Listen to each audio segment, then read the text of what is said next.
Hi, I'm Shoshi Lavetter-Keidan. Okay, I am Andy Arterburn.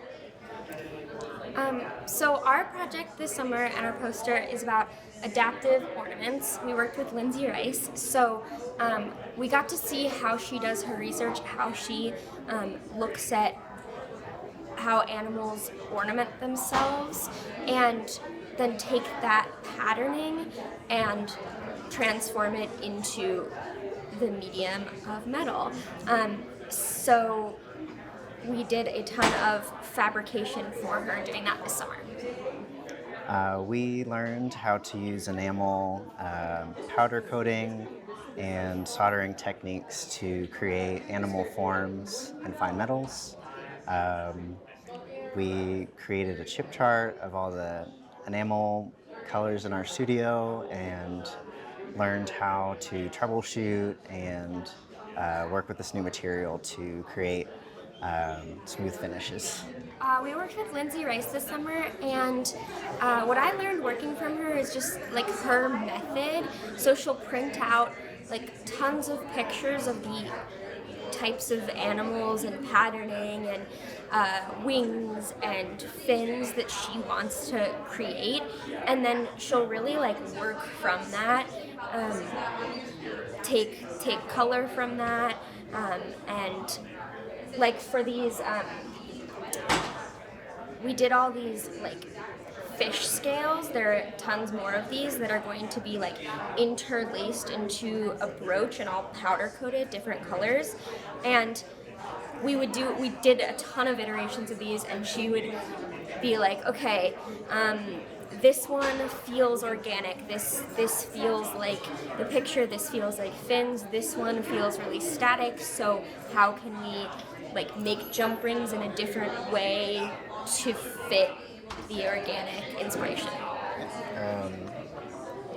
We have a few of our test tiles.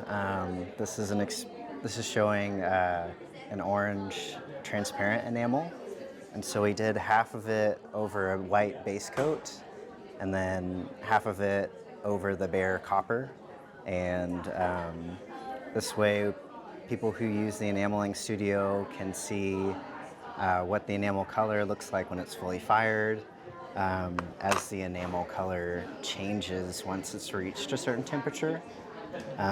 We also have a powder coating example that I made. It's blue, and so this is an earring, like a fish on a fish hook. So, yeah.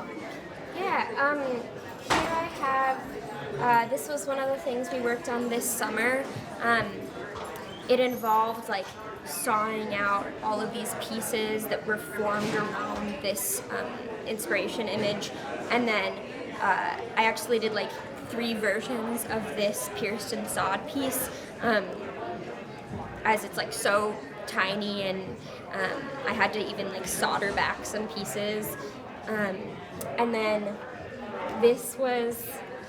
Lindsay was making all these like beetle and bug silhouettes, and I said, please let me make one. But she was like, oh, it doesn't just have to be a silhouette. And so I was just really inspired by all of the textures. This is the image I was working from. And I would say this is like probably the most challenging piece of soldering work I have done, as there's like these very delicate legs and then all this sweat soldering, and so I had to like things would come off as I soldered the next thing, and I'd have to figure out like how to heat this piece to make it work.